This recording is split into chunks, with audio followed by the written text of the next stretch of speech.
آج سے ہزاروں سال قبل جزیرہ عرب کے جنوبی علاقے میں یمن کے گرد و نواح میں ایک شہر آباد تھا جسے سبا کہتے تھے، اور وہاں آباد لوگوں کو قوم سبا کہہ کر پکارا جاتا تھا۔ یہاں کے لوگ نہایت ہی نعمتوں اور راحتوں میں تھے۔ ہر طرف لہلہاتی فصلیں اور پھل سے لدے درخت موجود تھے، مگر یہ لوگ شرک میں مبتلا تھے۔ سورج کی پوجا کیا کرتے تھے۔ جب وہاں کے بادشاہ شراحیل بن مالک کی موت ہوئی تو اس کی بیٹی بلقیس نے حکومت کی بھاگ دوڑ سنبھالی۔ بعض محررین لکھتے ہیں کہ بلقیس کے والدین میں سے ایک جنات میں سے تھے، مگر اس نظریے کی کوئی واضح دلیل نہیں ملتی۔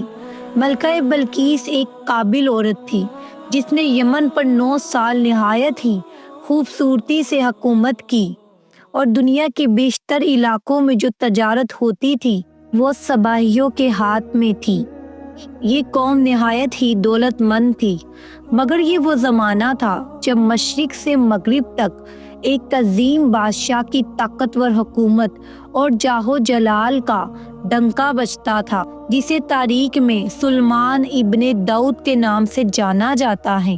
حضرت سلیمان علیہ السلام کی حکومت دنیا کے بیشتر ممالک میں تھی، جس کا دارالخلافہ یروشلم تھا۔ آپ اللہ تعالیٰ کے برگزیدہ نبی تھے۔ اللہ تعالیٰ نے آپ کو ایک عظیم سلطنت سے نوازا۔ ہوا، جن، چند، پرند اور جانوروں پر حکومت عطا کی گئی۔ ایک دفعہ کا واقعہ ہے کہ حضرت سلیمان علیہ السلام نے دربار لگایا تو جن و انس، جانور اور پرندے سب کے سب حاضر ہوئے، مگر ان کا چہیتا پرندہ ہدہد غائب تھا۔ آپ نے پوچھا ہدہد کہاں ہے؟ جب وہ نظر نہ آیا تو سلیمان علیہ السلام نے فرمایا کہ اگر وہ اپنی غیر حاضری کی کوئی مناسب وجہ پیش نہ کر سکا تو اسے ذبح کر دیا جائے گا۔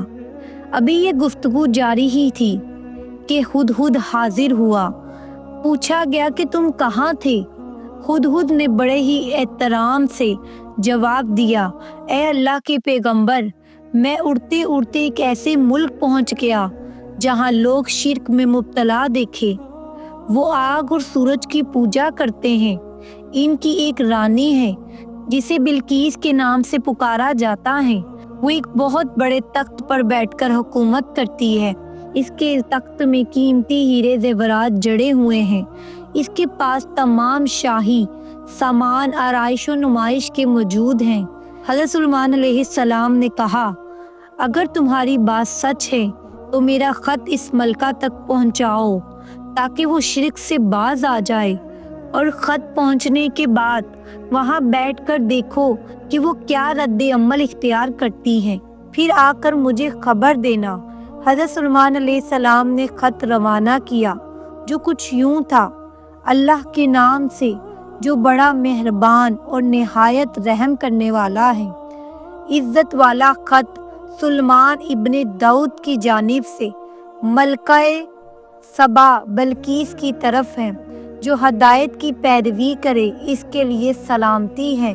مجھ پر غلبے کی خواہش نہ کرو، میرے مقابلے میں سرکشی اختیار نہ کرو، بلکہ فرما بردار اور مطیع ہو کر میرے پاس آ جاؤ۔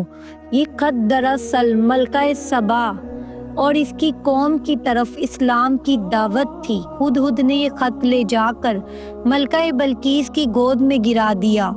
ملکہ کے دربار میں اس وقت 300 کے قریب سردار بیٹھے تھے۔ انہوں نے جب یہ خط پڑھا تو طیش میں آ گئے اور کہا کہ ہماری توہین ہے، ہمیں اس کا سخت جواب دینا چاہیے۔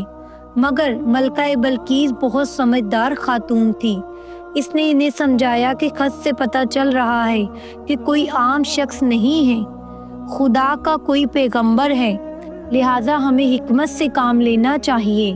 اس نے کہا کہ میں حضرت سلیمان علیہ السلام کی طرف ایک تحفہ بھیجتی ہوں، اگر انہوں نے قبول کر لیا تو وہ بادشاہ ہیں، تو پھر میں ان سے جنگ کروں گی، لیکن اگر انہوں نے تحفہ قبول نہ کیا تو میں اس کی پیروی کروں گی کیونکہ وہ نبی ہیں۔ ہدہد یہ ساری گفتگو سن رہا تھا۔ اس نے آ کر حضرت سلیمان علیہ السلام کو یہ ساری بات بتا دی۔ حضرت سلیمان علیہ السلام نے جنات کو حکم دیا شہر میں داخل ہونے والے راستے پر سونے چاندی کی اینٹوں کا فرش بچھا دیا جائے۔ راستے کے دونوں جانب عجیب الخلقت جانور کھڑے کر دیے جائے۔ وزراء اور عمالے سلطنت کی تمام کرسیوں کو سونے کا کر دیا جائے۔ دربار کو ہیرے زیورات سے مزین کیا جائے۔ ادھر بلقیس نے حضرت سلیمان علیہ السلام کے لیے تحائف روانہ کیے، جن میں سونے چاندی کی اینٹیں، کئی غلام، کنیزیں اور ملکہ کا ایک خط بھی تھا۔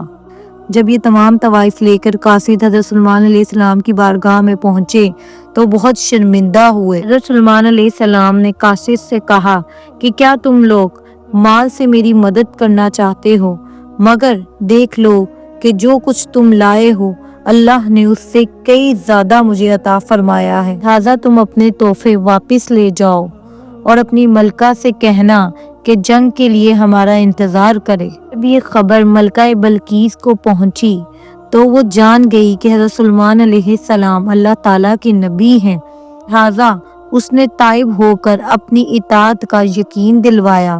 جب حضرت سلیمان علیہ السلام کو یہ پیغام پہنچا، آپ نے اپنے درباریوں سے کہا کہ تم میں سے وہ کون ہے جو ملکہ کی مطیع ہو کر آنے سے پہلے ملکہ کا تخت میرے پاس اٹھا لائے۔ ایک دیو ہیکل جن نے کہا کہ آپ کے دربار کو برخاست کرنے سے پہلے میں اسے لا سکتا ہوں۔ میں اس کام کی پوری طاقت رکھتا ہوں اور ایماندار بھی ہوں۔ پھر ایک شخص جس کے پاس کتاب کا علم تھا، اس نے کہا کہ میں یہ تخت آپ کے پلک جھپکنے سے پہلے لا سکتا ہوں۔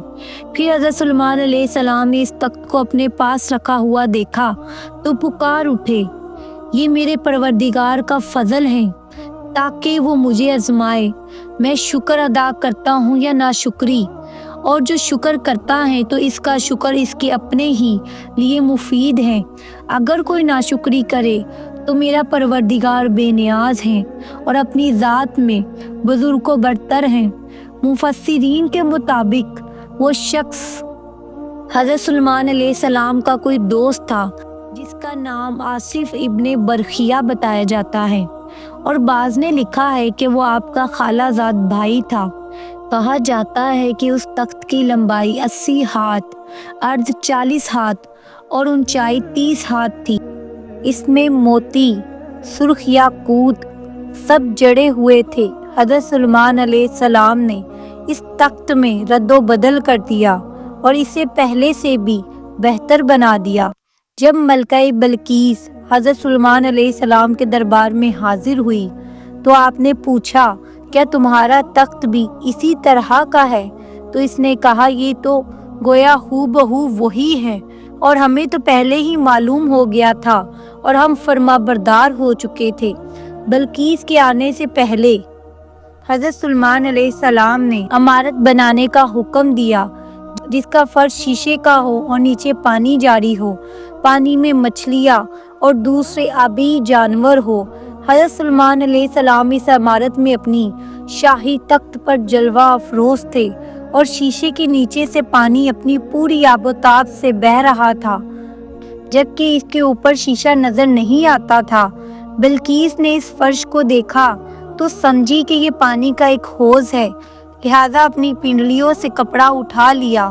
سلیمان علیہ السلام نے کہا، یہ تو شیشے کا چمکتا ہوا فرش ہے۔ تب وہ شرمندہ ہوئی اور بول اٹھی، اے میرے پروردگار، میں سورج کی پوجا کر کے اپنے آپ پر ظلم کرتی رہی ہوں، لہٰذا اب میں نے سلیمان علیہ السلام کے ساتھ اللہ رب العزت کی اطاعت قبول کر لی، لہٰذا بلقیس پر یہ ظاہر ہو گیا کہ جس طرح وہ شیشے کے ایک صحن کو پانی کا حوض سمجھ بیٹھی، اسی طرح اس کی قوم سورج کی چمک دمک دیکھ کر اسے معبود سمجھ بیٹھے۔ بلقیس کو اپنی غلطی پر نہایت ہی شرمندگی ہوئی۔